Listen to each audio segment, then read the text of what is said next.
So one of my favorite TV shows growing up for a large portion of my life was Mythbusters. Did you ever watch Mythbusters? Not very much, but I have seen a few episodes. It's a great show. It's on Discovery Plus if you get bored. It's still worth watching this day. But on the Discovery Channel, which is where they showed Mythbusters, a new show came out that I was interested in for a small, very brief period of time. It wasn't that popular of a show. I think there might be 2 seasons of it. It's called Barter Kings. You ever heard of it? No, but this sounds exactly up your alley. It is, because it's one of those, like, scripted but not scripted, like about their job but not about their job, highly produced. You know what I'm saying? Like one of those shows, like Storage Wars or Pawn Stars. Like, they're interesting shows, and I love them. It's right up my alley. But Barter Kings, right? And so the whole premise of the show was they would start with an item. There were these guys that for some reason, owned some kind of huge warehouse with a bunch of stuff in it, and they would start out with an item of like less than $100 value. And their goal, they would always pick something they wanted. Like, I want to get 2 4-wheelers. And so I'll start with this, and we're going to trade up to this stuff, right? That was the whole goal. They would just trade something, and they'd keep trading up until they would get the thing they wanted, right? Without spending any money. All they were doing was transferring items for other items, right? And so they would start with, I think one episode they started with, like when kids play baseball, their coach has like a ball on a stick that they hit. Yeah. They started one time with one of those, and then they traded that ball on a stick to somebody for, it was like a bunch of random stuff that was basically, if it was worth more money, they were like, yeah, this seems like it. And they lived in the Vegas area, I think. So there's quite a large amount of people who are interested in looking for things. So it was a good area to do this. But I'd never really thought about trading someone for stuff, right? That's not how I function. I just go to the store and I buy things, right? Yeah. And so I had never really done it. I'd never really had the opportunity to do it. I, of course, would trade friends for, we would trade like, I have this whatever, right? I have this thing and you have this thing. Oh, you have this controller and yours is a cooler color. Can we trade? And we would trade or whatever, right? But I'd never really traded anything of value until this past week. I got the opportunity to make a trade that I was all for. So I saw online on Facebook, one of my friends who I know personally wanted to either sell or trade for something. He had a 3D printer. And I've always wanted a 3D printer because I want to make custom Rubik's Cubes. That's the reason I want it, right? Okay? And they're getting cheaper. They're like becoming more consumer things. You can put them in your house, and they're becoming more popular, but it's still a thing I would never spend. They're like $400. I would not really spend $400 on one, at least at this point in my life. But he said willing to trade for stuff of equal value. And I was like, I've got to have something that's equal value. I've got to have something. And so I thought through, and I was like, I got an Xbox and a PlayStation. I'll give him both of those. What does he want? Oh, I've got a guitar. What does he want? So I told him, hey, I've got an Xbox, I got a PlayStation, I got an acoustic electric guitar. What do you want? You want any of those things? He was like, I think I might want the guitar. And so I told him what kind of guitar it was, whatever. And so I successfully, just this week, I went and picked it up. I traded a guitar for a 3D printer. I haven't used it yet, but I finally got to fulfill my lifelong dream of being just like the Barter Kings.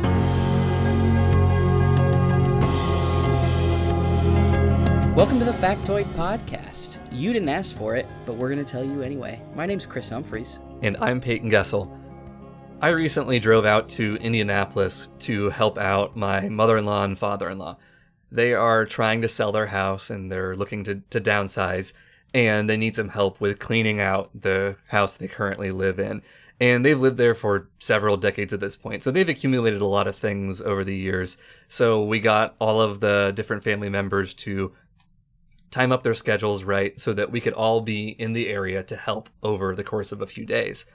And the problem with that is that on one of the days, we had too many people in town to fit in the house at night. So on the first night that we got to town, we ended up having to camp in a tent in the yard. And it was Amy, myself, and Keely, Kellen, and Kendrick, which for the listeners, those are the nieces and nephews that Chris and I both share. And so the 5 of us were out in the tent, and we've camped with them before. They're pretty good at it, honestly. There weren't really any issues. Probably the worst thing that happened is that I did tell them about the Mothman right before we went to sleep. So then they're asking questions because I brought it up, so I have to show them the picture of the statue in West Virginia of the Mothman. Have you ever been there? No. Oh, man. If anyone finds themselves within like a half hour of Point Pleasant, West Virginia, you've got to go. It is a sight to see.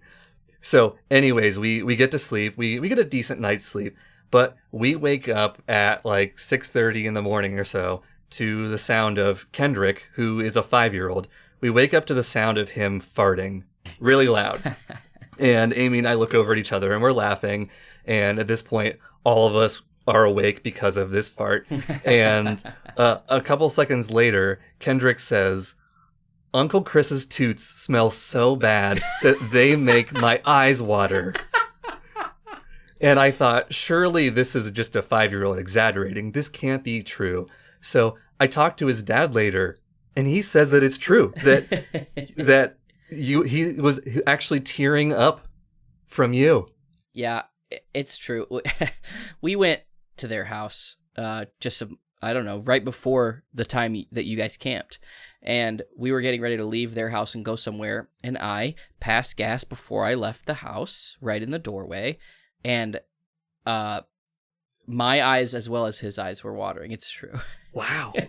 That is amazing. I didn't know that the whole world was going to know that, but now they do. Yeah, so don't worry. We're not doing the whole episode on like the science behind that. I will spare you. But what I did want to talk about is the unique thing about our camping experience is that normally when you camp in somebody's yard, you camp in the backyard. It's just like it feels more like nature. But because of the poison ivy that was in the backyard, we had to camp in the front yard that night. And it worked out fine that we were in the front yard. But as they're trying to get the house sold, they're trying to work on other things around the house to try to make it easier to sell. And they wanted to work on this poison ivy problem. So Amy's sister calls up a friend who lives in the area, and he brings his goat out to the house, and he uses the goat to take care of the poison ivy problem. Have you ever heard of this? He brings his goat. Yeah. And he eats it. Yeah, he brings the goat, whose name is Loretta. Loretta comes out of the van and he parades her out to the backyard. He sets up this electric fence in the area that most of the poison ivy is at, and she just goes to town. I've heard that goats eat everything. Like, I think it's a joke. Like, it's not really a joke. Like, they say, like, wherever they're at, you don't have to mow it. They just eat everything. I've heard that. So I guess that makes sense to me, but I didn't realize that it was like, oh, this is a practical way to get rid of poison ivy. Yeah. So they do not eat cans. I did learn that is a joke, but yes, they are not picky at all. And some of that has to do with the climate that they are originally found in. So goats are found closer to the tropics, and when people think of the tropics, they often think of jungles, but there's also a lot of areas where there are a lot of deserts in warmer areas, and goats live in a lot of deserts where there are not a lot of plants. So over time, if a goat is living in an area that doesn't have a lot of plants, but it eats plants, it is going to develop a stronger stomach that allows it to be a lot less picky than other animals like cattle or sheep. Whereas, like, if you are a farmer that has cattle, you have to be like very careful about like what they eat because they can eat something that could poison them. But with goats, almost everything is on the menu. And one of the things that really differentiates them in their diets is all of these poisonous plants that humans hate. Poison ivy, poison oak, poison sumac. They can digest all of these, and there's really no problem. And like the way poison ivy actually works is there's an oil that's called urushiol. And whenever that oil gets on your skin, it causes itching and sores. But it doesn't affect the goat's skin. And obviously when it eats it, it doesn't affect its digestion. And ultimately when the goat poops it out, it is able to break down the poison ivy enough that there is no sort of seeds that can, like it isn't just reseeding the area with new poison ivy. Like it digests it enough so it doesn't work. But the poop actually does fertilize the grass and everything that is alive there and does help the environment. So there are a lot of businesses, I'm finding mostly in the East Coast, but in some other areas where they will offer official goat lawn care services. So what we did a few weeks ago was more of just a fun test. Like the guy that owns Loretta has her eat different things around the property. But this was just a fun thing. But in certain areas, you can pay somebody to bring a bunch of goats out to your yard, your business, or whatever, and they can mow. For example, for a long time, Google's headquarters was mowed by a herd of goats. No way. Yeah. For several years they did this. And, but like what I find more interesting is that kind of selective treatment with eating all the poison ivy. So I have a lot of experience with poison ivy, not necessarily from getting it on my skin and itching, but specifically with herbicides that treat poison ivy. For my job, I make a wide variety of videos, and we have made videos about weed killers that are specifically targeting poison ivy and other similar types of plants. So I thought it would be good to see what the goats are up against and just see how they compare. So the way that herbicides work is that there are different methods for actually killing the plant. And one of the things that they do is that they are targeting the root. If you really want to kill a plant and have it not come back, you have to kill it to the root, which I'm sure at some point when you were a kid, your mom told you to like pick thistles in the yard, or my mom did at least. But like, if you don't pull out the weed from the root, it's just going to grow back, right. And it doesn't really work that well. So an herbicide, what it does is it tells the plant to just expend all of that extra energy that's stored in the root and just tell the plant, like, use it all up, keep growing, and it basically grows itself until there's no energy left to grow and it dies. But this is not an instant process. It takes a while. It can take weeks. It could take a month to actually do this. And if you spray like a weed killer on your poison ivy, you assume that something's going to happen. And like you wouldn't notice for a while that it's actually dying. So what a lot of these herbicides do is they have several ingredients. And one of them is it's kind of like a petty ingredient where it's killing, like one ingredient is killing it slowly, but the other one just like makes the leaves kind of turn yellow and start to wilt, because like in our dumb brains, that means weed is dying. So you have to have this additional chemical to let people know, like, don't keep spraying it, it is going to die. And like recently I learned that people are trying to, like scientists are trying to improve the speed of that, because sometimes if you spray, it takes 24 hours to see the results. And some people spray and they think it's not working and they keep spraying and they overspray the area, which can have effects on the environment and just it's a waste of the product. So what's funny is goats kind of affect the plants in a similar way, I learned, where the goats go and eat the leaves off these plants, and I watched Loretta do this, and I will say that she did not finish eating the area in the 10 hours that she was there, but if you had like a dozen goats or even a half dozen goats, they could have knocked it out really fast. So she's eating the leaves of the plant, and what that accomplishes is that it forces the roots to expend more energy to grow more leaves so that it can receive more light and keep growing. And what you would do if you ran a goat lawn care service is that you would have maybe every few weeks you would have the goats come back and they just eat the leaves and then they take them away, eat the leaves and they have them come back. And if you do this several times, you will kill the weed to the root. It might honestly take around the same amount of time for that to happen, and it accomplishes the same goal. So herbicides are definitely like a fairly efficient way to kill the weeds, and they're designed specifically for this. Goats were not specifically designed to kill these plants. But one of the challenges with using weed killers in this scenario is you need to use them correctly. And if you live near bodies of water and you are spraying the weed killer and it rains right afterwards, there's a chance that the water is going to run off and it might run into a river.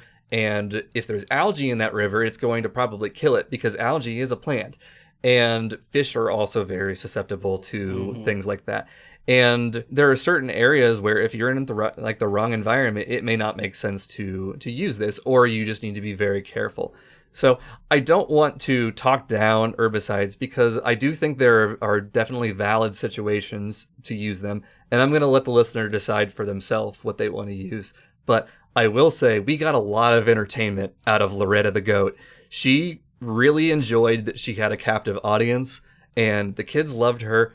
And while they may be a little bit slower, I think they get the job done. Just, you've got to let them go at their own pace. Go it.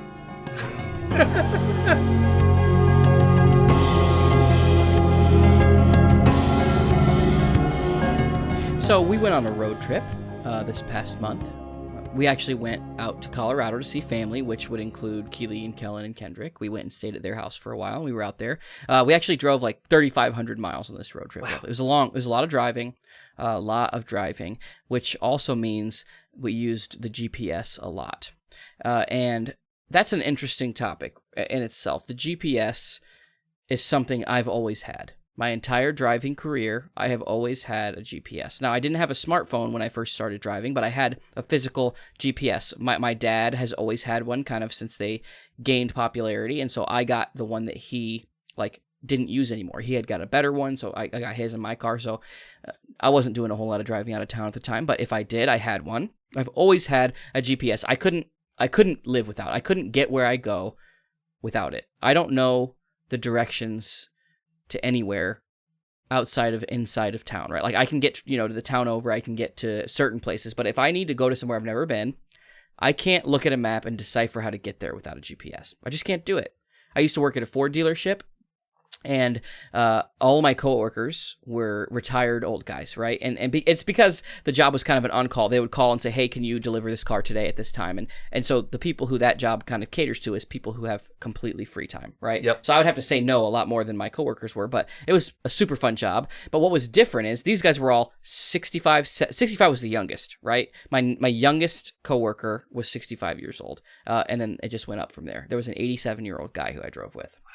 Which is pretty wild. We had all these kind of places we would take cars, right? So how it works is if a police station wanted a police car, they would buy it from our dealership, and then we would take it to upfitters to upfit it with like cop lights, and then we take it to an upfitter to upfit it with radios, and then all kinds of different stuff, whatever they wanted.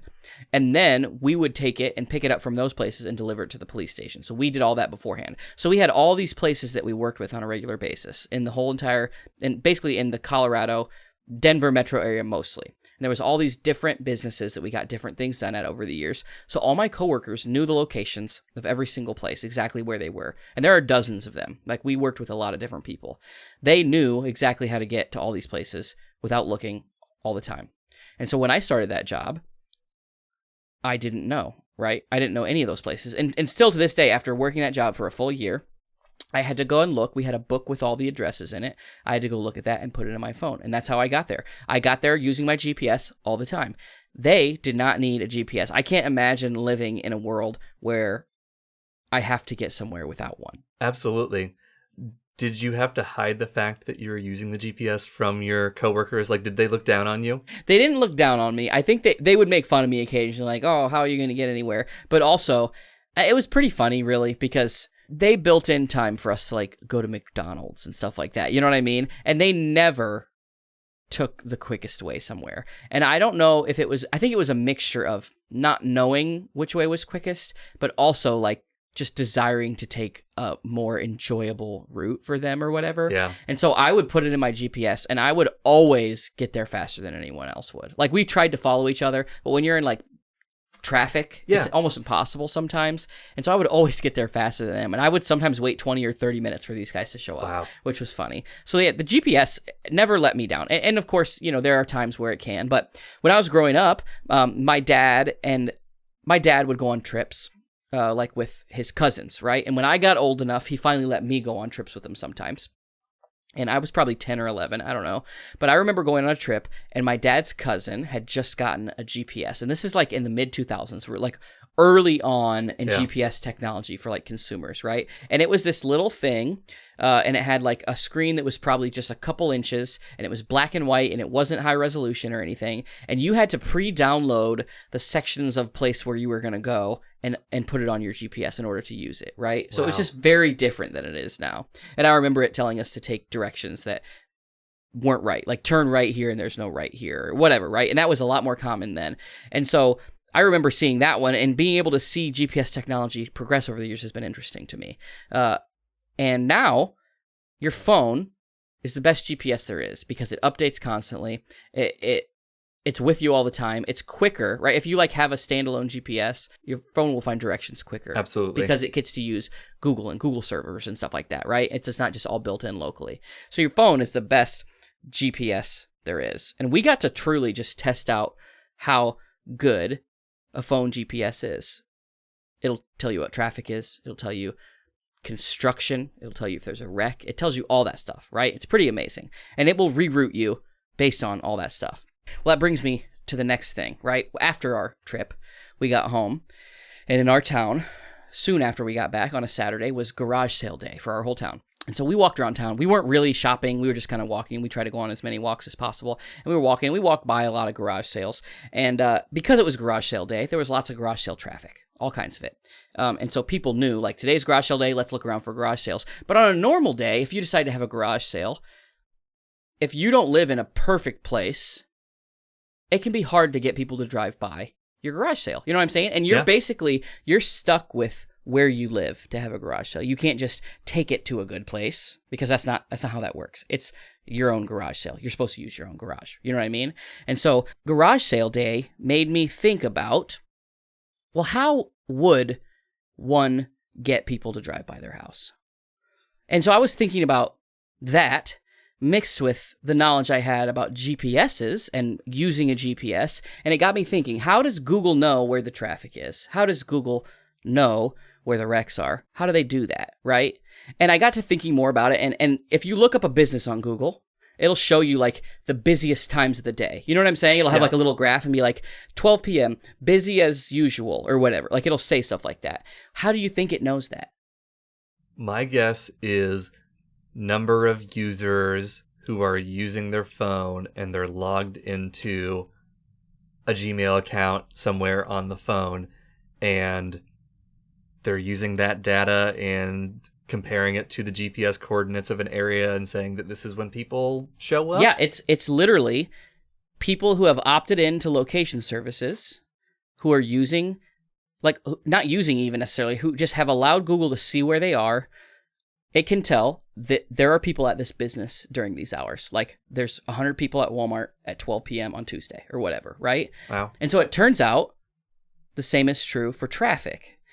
It knows if there's, like, it'll turn yellow if it gets a little busy, and it'll turn red if it's really busy, right? And when you get to the red zone, Google will do all it can to reroute traffic, right? It'll try to get you around that to a quicker direction, right? If there's a wreck, if there's construction, if there's red.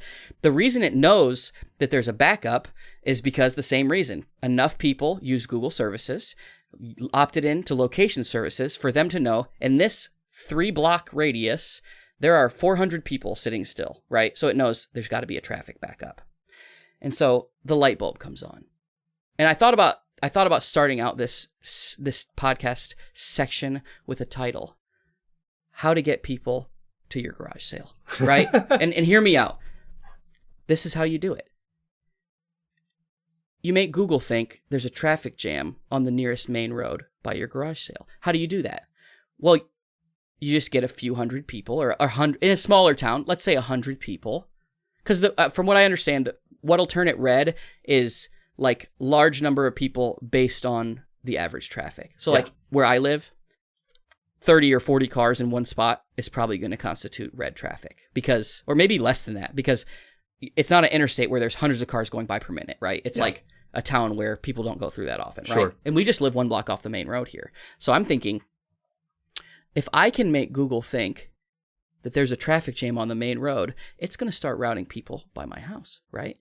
And so I thought, how do you do it? Well, you just got to get a group of people to stay there. Better yet, you just have to get a bunch of different phones logged into a bunch of different Google accounts. Yeah. On that road, right? So I started looking into this. This is, like, I know this is stupid, right? It's unnecessary. It is not because stupid. it truly doesn't matter. But it could be a service that I could sell, right? I just get a bunch of devices and say, I'll reroute traffic for you, whatever, right? Well, it turns out I'm not the first person to think of it. And to be fair, I might be the first person to think of it in a business perspective, right? In a way to get people by your house.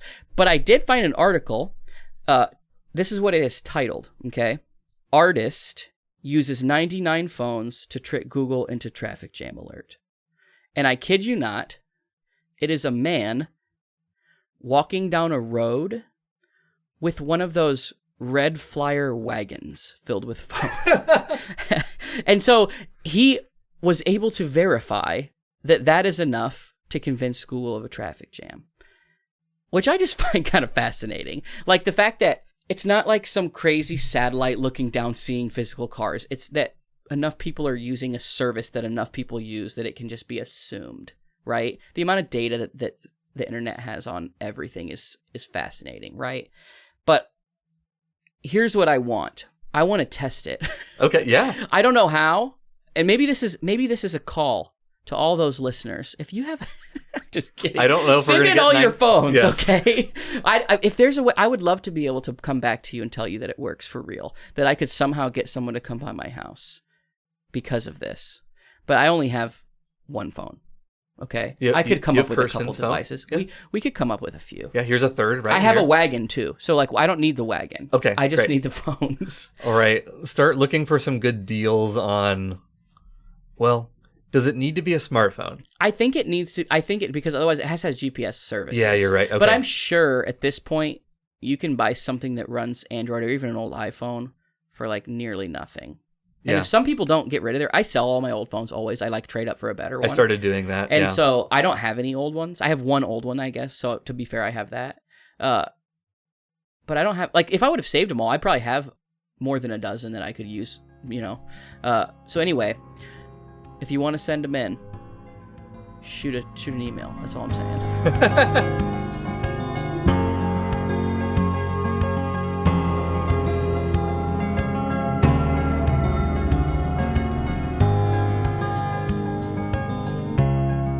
Thank you for listening to the Factoid Podcast. If you have a factoid and want to share it with us, send us an email at whatsyours@factoidpodcast.com. You can find us on every major podcast platform, anywhere you get your podcasts, or on our website, factoidpodcast.com. We'll see you in 2 weeks.